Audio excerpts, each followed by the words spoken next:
Marco Rubio needed exactly 26 minutes to completely destroy Alexandria Ocasio-Cortez' carefully crafted political image, using only public records and a small photograph. She ought to have realized it was finished the second she labeled his immigrant background as a marketing tactic. She should have known when she criticized a Cuban bartender and hotel maid's son for lacking knowledge of hardship. She should have recognized it when Marco Rubio never interrupted during her 15 minutes of personal insults, because the individual enduring that quietness had dedicated 3 months to crafting a rebuttal designed to terminate her career. Unaware, she grinned at her aides, anticipating AOC destroys Rubio to go viral. Instead, what went viral were 2 terms she hadn't been called since her teenage years, Sandy Cortez.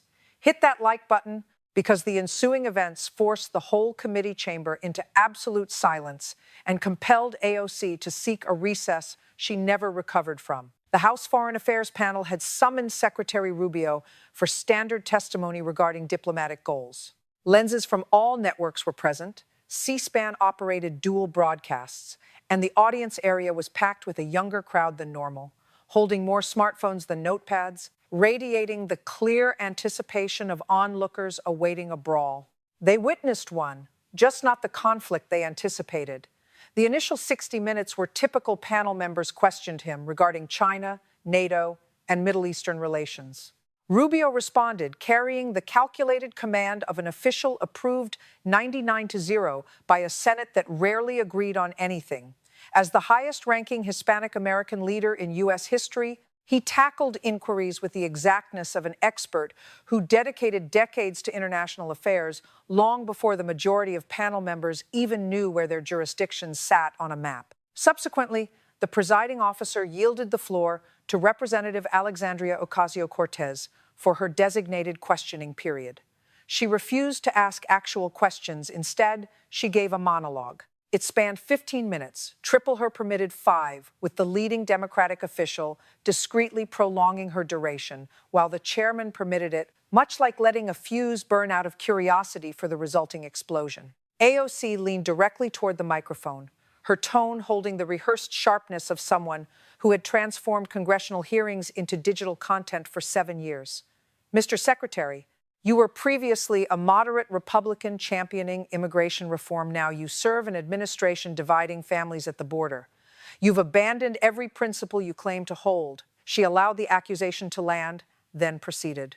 You discussed the American dream, yet you attended elite law schools, married into connections, and rode your biography into power. Your story isn't about hard work, it's about branding. The word hung in the hearing room like the pin pulled from a grenade. Your own family's immigration story was debunked by the Washington Post. You claimed your parents fled Castro. They came before Castro even took power. Your entire narrative is built on an embellishment. She was building to her finale, and the gallery could feel it. Staff behind her aimed phones at Rubio's face, waiting for the reaction shot that would become the thumbnail. You don't represent working people, Mr. Secretary. You represent the donor class. I represent the Bronx. She paused, letting the geography do the work. I know what struggle looks like. You've forgotten. She sat back and crossed her arms. On the Democratic side of the dais, 2 members nodded. In the press gallery, a progressive journalist was already drafting the headline. On social media, AOC destroys Rubio began climbing. Rubio sat in the witness chair and said nothing. He had not interrupted once. He had made small notes on a single sheet of paper, not a thick legal pad, not a color-coded binder, just a sheet of paper with a few words in precise handwriting. He maintained eye contact throughout her attack, not avoiding it, studying it. At one point, when AOC said, "I represent the Bronx," the faintest trace of a smile crossed his face, a smile so brief it barely registered on camera, a smile that should have concerned her. It didn't. When she finished, the silence stretched for 3 seconds. Rubio spoke. His voice was quiet, not soft, quiet the way a room gets quiet before something irreversible happens. Representative Ocasio-Cortez, thank you. You've said a lot about me, about my family, about my parents. I'm going to respond. He folded his hands on the table. But first, I want to make sure I heard you correctly. You said you know what struggle looks like. You said you represent the Bronx, and you said my story is branding. He opened the folder. Let's talk about branding, Representative. Let's talk about the Bronx. And let's talk about who in this room actually knows what struggle looks like. His voice was steady, and it carried something AOC's did not, the specific gravity of someone speaking from personal knowledge rather than political positioning. My father, Mario Rubio, was a bartender, not a mixologist, not a hospitality executive, a bartender. He stood behind a counter for 8 hours a day in a hotel in Miami, making drinks for people who never learned his name. He did that for 30 years. My mother, Alice, was a hotel maid. She cleaned rooms, she changed sheets, she scrubbed toilets, she took the bus to work because they couldn't afford a second car. She came home with her back aching and her hands raw for people who tipped her $2 if she was lucky. They came from Cuba in 1956. They didn't speak English, they had no connections, they had no trust fund, they had no prep school. They had nothing except each other and a belief that in America, their children might have a chance. He looked directly at AOC, his eyes not moving from hers since he started speaking. Now, let's talk about you. The hearing room shifted, a current passing through the gallery, a subtle realignment of attention. You tell America you're a girl from the Bronx. You've built your entire political identity on that phrase. It's on your campaign materials. It's in your speeches. It's in your social media biography, Alexandria from the Bronx. He glanced down at his paper. You were born in the Bronx. That's true. But you left the Bronx when you were 5 years old. 5. Your family moved to Yorktown Heights, Westchester County. AOC's pen stopped moving. The median household income in Yorktown Heights is $138,000 a year. You attended Yorktown High School, a top-ranked, well-funded public school in the suburbs. Your classmates knew you as Sandy Cortez. He looked up. When your own state assemblyman from Yorktown, Matt Slater, a man who went to high school with you, shared your yearbook photo, he said this: "The AOC Bronx mythology is laughable to anyone who lives here. The truth is AOC is Sandy Cortez, who went to Yorktown High School and lived on the corner of Friends Road and Longview Street." A camera operator in the gallery shifted his lens from Rubio to AOC. Her expression hadn't changed, but her hands they were flat on the table now, pressing down as though the table might move if she didn't hold it. My mother cleaned hotel rooms in Miami. Representative, your mother cleaned tutors' homes in exchange for your SAT prep. Rubio paused. The weight of the comparison didn't need elaboration, but he gave it one sentence anyway. Those are not the same struggle. I grew up in a neighborhood where people got shot, he said. You grew up in a neighborhood where the median home costs $700,000, and the biggest controversy is the school board election. AOC leaned into her microphone. I have always been transparent about growing up between the Bronx and Yorktown. Transparent. Rubio didn't raise his voice. He didn't need to. You left the Bronx at 5 and built a national brand on being from there. You went to a suburban high school where the biggest problem was parking, and you tell America you understand struggle. He reached for his paper. You mentioned the Washington Post debunking my family's timeline. They reported my parents came to America before Castro took power. 1,956, not 1,959. They were right, and you know what I did? I acknowledged it, I addressed it. Because when your story is real, you can afford to correct the details. He looked at her. When people point out that you grew up in a $138,000 income suburb and not the Bronx, you don't correct the record, you call the questioners racists. That's the difference between correcting a timeline and protecting a lie. He turned the page. Used to say, the one who talks a lot about what they were has very little of what they are. He let it settle, then moved forward, his voice shifting less personal, more prosecutorial. Let's talk about your record, because you attacked me for serving billionaires. You said you fight for working people, so let's look at how you fought for the working people in your own district. He produced a single printed page. In 2018, Amazon announced they would build their second headquarters in Long Island City, Queens, your district. The deal, 25,000 jobs, average salary $150,000, total economic impact $12 billion in activity flowing into your community. He tapped the page. You opposed it. You called it corporate welfare. You organized protests against it. You pressured Amazon until they pulled out entirely. 25,000 jobs, Representative. That's $3.75 billion in annual wages into the pockets of working families in your district, into local businesses, into schools. Rubio produced another sheet, a photograph of a billboard. The Job Creators Network put this up in Times Square. It says, "Hey AOC, happy anniversary to 25,000 jobs lost. They put it up because of you." AOC's posture changed, a slight forward lean, the body language of someone preparing a defense shed delivered before. Then in December 2019, Amazon leased office space in Manhattan outside your district for 1,500 employees, and you tweeted a victory lap. Rubio picked up his pen and wrote on the sheet, large enough for the camera to read 25,000, 1,500, 6%, 1,500 jobs out of 25,000 outside your district, and you bragged about it. A 94% loss, and you called it a win. That deal was $3.5 billion in corporate subsidies AOC started. Tax incentives, Rubio said, for jobs that didn't exist yet. You can't give away revenue you never had, Representative. Amazon was going to pay taxes. They were going to hire 25,000 people. Those people were going to spend money in your district. You killed all of it because you wanted a headline. He set down the pen. I spoke with a construction worker from Queens last month, a Dominican man named David Reyes, second-generation American. He was going to work on the Amazon campus, $100,000 salary, benefits, pension. After you killed the deal, David spent 8 months unemployed. He eventually found work, $42,000 a year, no benefits, 90-minute commute. Rubio's voice dropped. You said you were protecting working people from corporate welfare. David Reyes is a working person. You didn't protect him, you destroyed his opportunity, then you bragged about it on Twitter. He leaned back slightly. In Cuba, the government tells people they don't need private enterprise. They don't need corporations creating jobs. The government will take care of everything. You know what Cuba has after 65 years of that philosophy? An average monthly salary of $30. Censure. You're not fighting for working people, Representative. You're fighting for a slogan, and slogans don't pay rent. AOC's jaw was set, her staff had stopped filming. Rubio turned to the next page. His tone shifted again. Clinical now, academic, as if he were grading a paper. Let's talk about your signature legislative achievement, the Green New Deal. He recited from the resolution without looking down. Eliminate all fossil fuels in 10 years.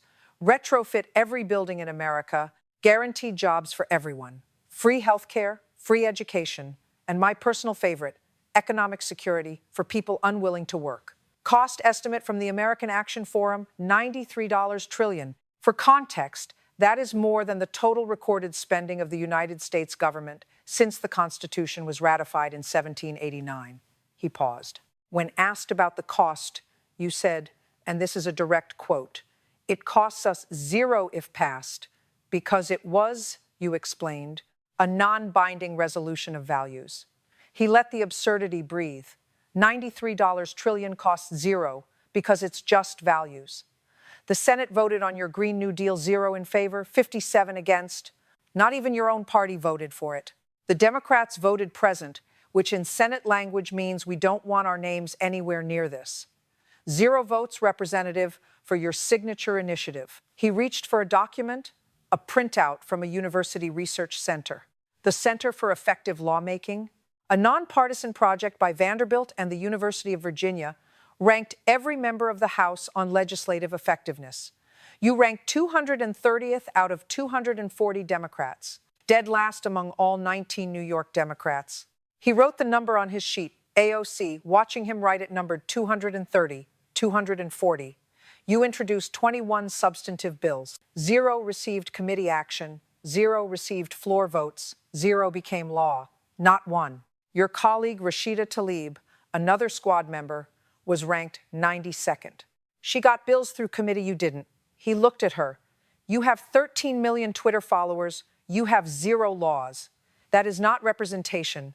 That's content creation on a $174,000 government salary. My legislative effectiveness cannot be measured by bills alone, she countered. Then how should it be measured, Representative? Tweets? Instagram stories? He paused, and for the first time, something close to sharpness entered his voice. Met Gala dresses. She didn't answer. He took the silence and walked through the door it opened. Since you mentioned it, let's talk about the Met Gala. September 2021, the Metropolitan Museum of Art. Tickets $35,000 each. Guest list billionaires, celebrities, fashion executives. The richest people in America gathered in one room. And there on the red carpet was the self-described socialist, the champion of the working class, the girl from the Bronx. His voice carried no sarcasm, something worse, sincerity. Wearing a white dress that said, "Tax the rich," in red letters. The dress cost over $1,000. The designer has a net worth of several million. He described the scene without notes. There is a video, anyone can find it, where you walk through the event maskless, smiling, enjoying yourself, and behind you, holding up the train of your tax, the rich dress, so it doesn't touch the floor, is a woman, masked, head down, a servant. The hearing room was very still. The woman wearing the tax, the rich dress, is maskless. The woman serving her is masked. In one frame, that image captured everything. He let it sit. Black Lives Matter, Greater New York, not a conservative group. Representative, your allies, called it performative and not very socialist, their exact words. If you wanted to party with celebs, we get it, but this cannot be excused. A Met Gala ticket costs $35,000. The median household income in your district, the Bronx and Queens, is approximately $47,000. One ticket costs 74% of what your average constituent makes in a year, more than their rent, more than their groceries, more than what they spend on their children's education in a year. Rubio's voice was quiet. You wore a protest slogan to a party your constituents couldn't afford to attend in their lifetimes, while a masked woman held your dress off the floor. That's not activism, that's costume theater. And the working people in your district, the ones commuting 90 minutes each way, the ones choosing between groceries and rent, they saw it. They always see it. I was invited as a guest of the Metropolitan Museum, New York. Elected officials attend every year, she defended. I'm not criticizing you for attending a party, Representative, his voice cut cleanly. I'm pointing out that you preached about the rich while partying with them, lectured about masks while your servants wore them, and called yourself working class at an event that costs more than most Americans make in a month. He paused. My mother made beds for rich people. You write slogans on dresses for rich people. Those are not the same thing. Rubio turned to the last section of his folder, a few pages paperclipped together. Let's talk about campaign finance. Because you built your brand on it, he recited from memory. Your Twitter bio, 100% people funded, no corporate PAC due. That was your identity? Clean money, transparent spending. You questioned Michael Cohen about Trump's finances so aggressively that Vanity Fair said you gave him a financial colonoscopy. You positioned yourself as the gold standard of campaign finance integrity in this institution. He opened the paperclip. Your chief of staff and former campaign manager, Saikat Chakrabarty, ran an organization called Brand New Congress. Through Brand New Congress and a related PAC, approximately $1 million was routed through companies that Mr. Chakrabarty himself controlled. He held up the FEC filing. The National Legal and Policy Center filed a formal complaint with the Federal Election Commission alleging that these transfers were designed to evade the very disclosure requirements you champion. Mr. Chakrabarty abruptly left your office in August 2019 during the height of the scrutiny. More recently, March 2026, another FEC complaint. Your campaign paid $18,725 to a psychiatrist, Dr. Brian Bowl, for what your filings classified as leadership training and consulting. 3 payments, nearly $19,000, to a psychiatrist listed as consulting. He set the documents down. I'm not going to comment on anyone's personal health, but federal law is clear: campaign funds cannot be used for personal expenses. If those payments were for personal services classified as campaign consulting, that is a violation of the laws you claim to defend. He gathered the papers. You built your brand on being the cleanest politician in Washington, people-funded, no PAC money, and your chief of staff funneled $1 million through companies he controlled, and your campaign paid a psychiatrist $19,000 and called it consulting. AOC's voice was tight. The FEC complaints were filed by partisan organizations. The FEC filings that prompted those complaints were filed by you, Representative. Your own numbers, your own disclosures. The complainants didn't invent the payments, they read your filings, the same filings you demanded from everyone else.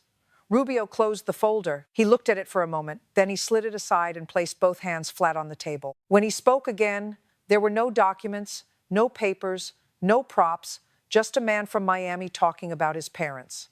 Representative, you started this by attacking my family. You said my story was branding. You said I didn't know what struggle looked like. His voice had changed. The prosecutorial precision was gone. Something raw had replaced it. My father came to this country and stood behind a bar for 30 years. He didn't write a manifesto about the unfairness of the service industry.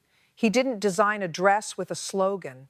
He poured drinks, collected tips, and put food on the table. He never asked for recognition. He never went viral. He just worked. My mother cleaned hotel rooms. She came home every night with her back aching and her hands cracked, and she told us in Spanish because she never fully learned English, "You will have what we couldn't." Rubio reached into the inside pocket of his jacket. He produced a small, worn photograph, the kind that has been carried in a wallet for years. The edges softened, the colors faded. This is my parents on the day they became American citizens. My father is wearing the only suit he owned. My mother is wearing a dress she made herself. They are standing in front of the federal courthouse in Miami, and they are smiling. He held it for a moment, not toward the cameras, toward AOC. That is the American dream, Representative.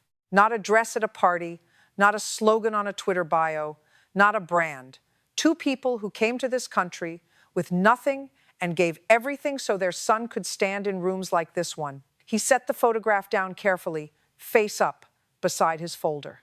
You told America you're from the Bronx, you left at 5. You grew up in a suburb where the median income is $138,000.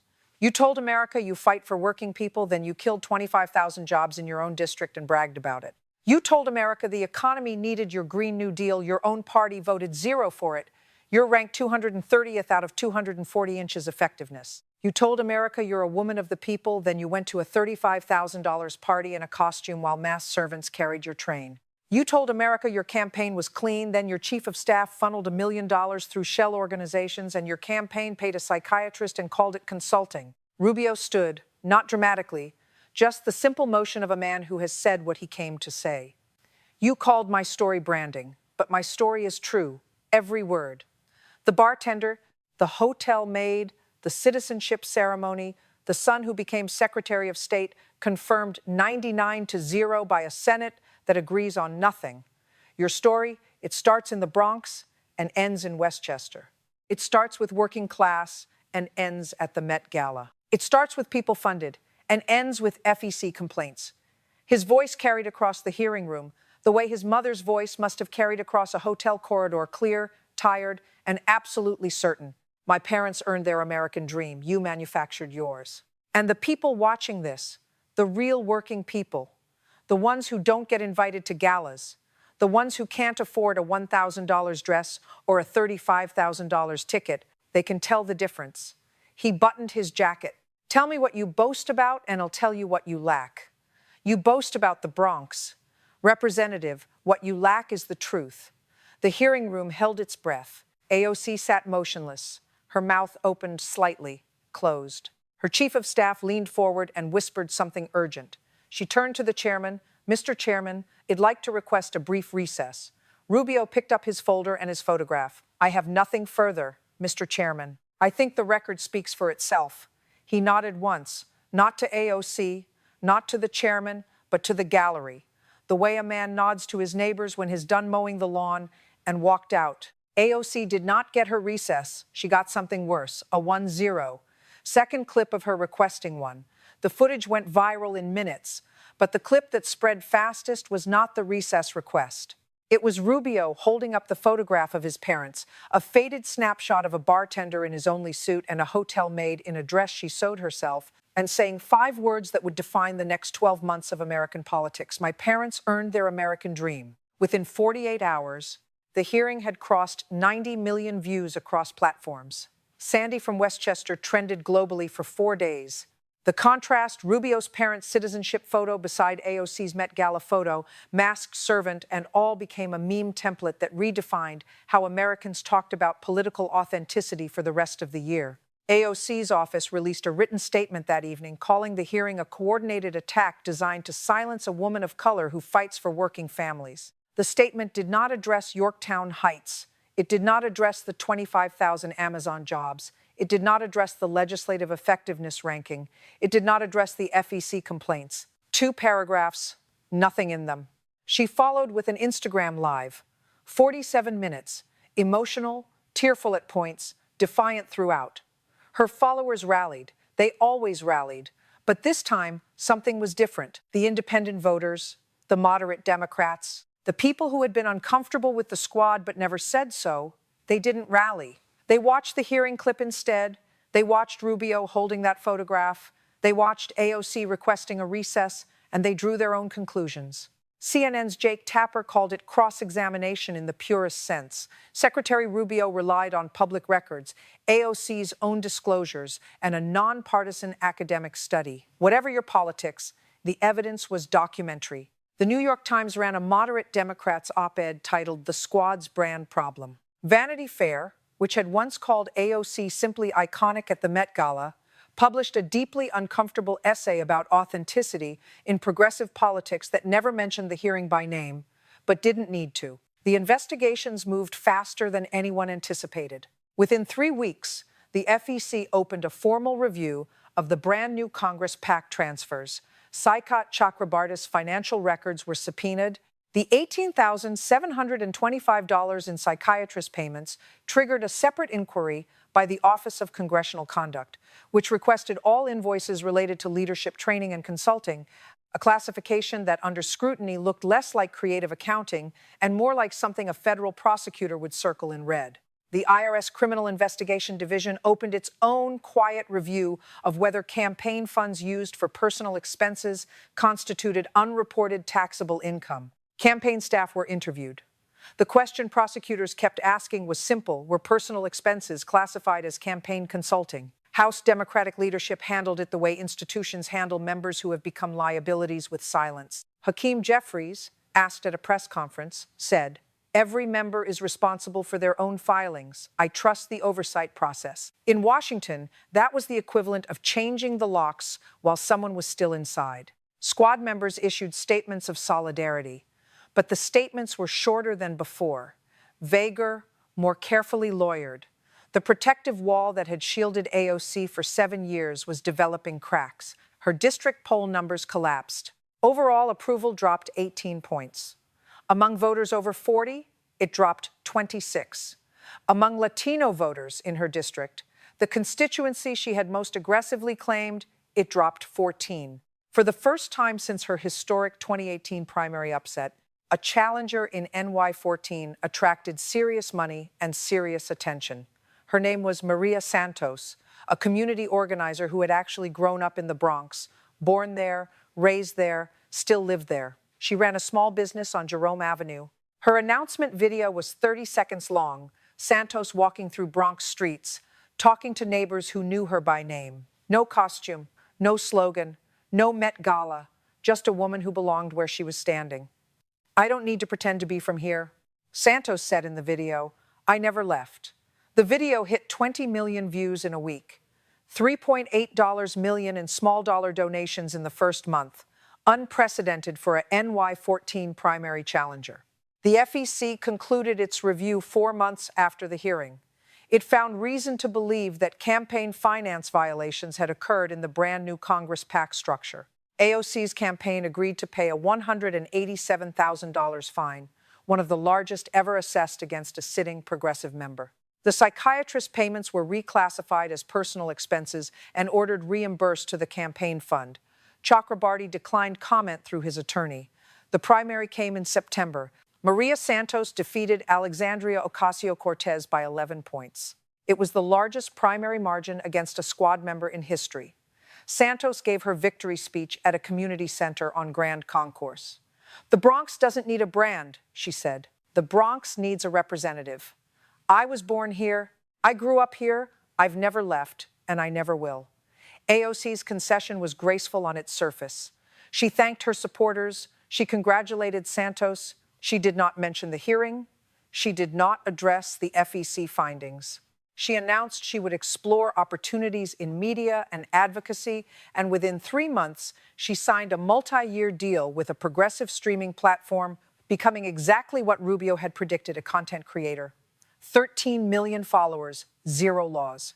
The prediction had become a career path.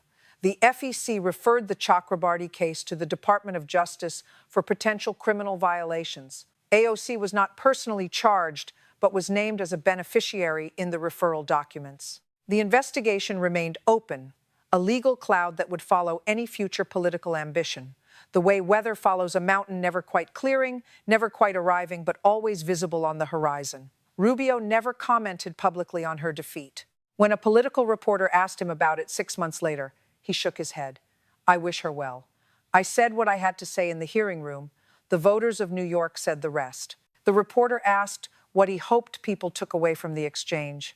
Rubio thought for a moment that the American dream is real, but it only works if you earn it honestly, if you take shortcuts, if you manufacture your story, if you build a brand instead of a record, if you write slogans instead of laws.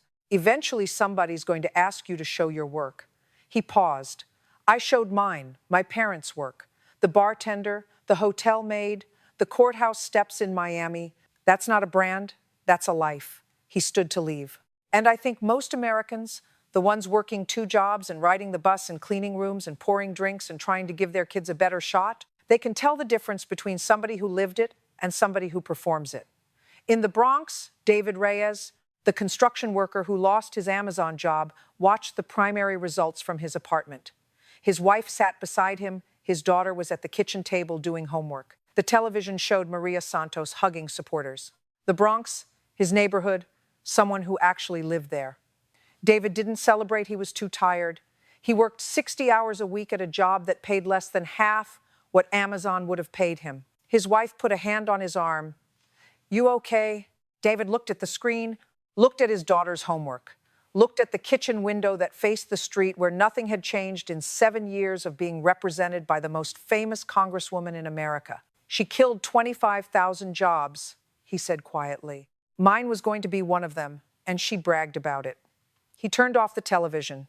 His daughter looked up. "What happened, Poppy?"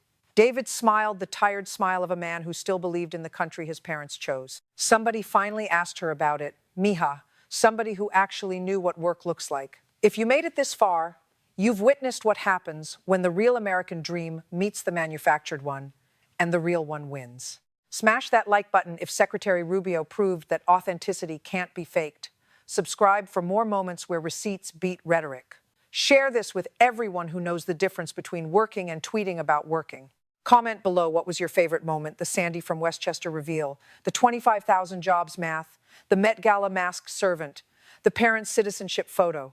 Let us know. Turn on notifications because the FEC investigation is ongoing, the primary challenger has won, and somewhere in Miami, the son of a bartender and a hotel maid is doing his job as Secretary of State, serving the country his parents chose, and quietly reminding America that the dream is real, but only if you earn it. God bless every immigrant parent who cleaned rooms, poured drinks, and drove taxis, so their children could reach places they never imagined. God bless every working American who shows up, does the job, and doesn't need a slogan on a dress to prove they care. God bless everyone who can tell the difference between someone who lived the struggle and someone who performs it. She came to attack. He came with the truth. Only one of them earned the right to talk about the American dream. Tell me what you boast about, and I'll tell you what you lack.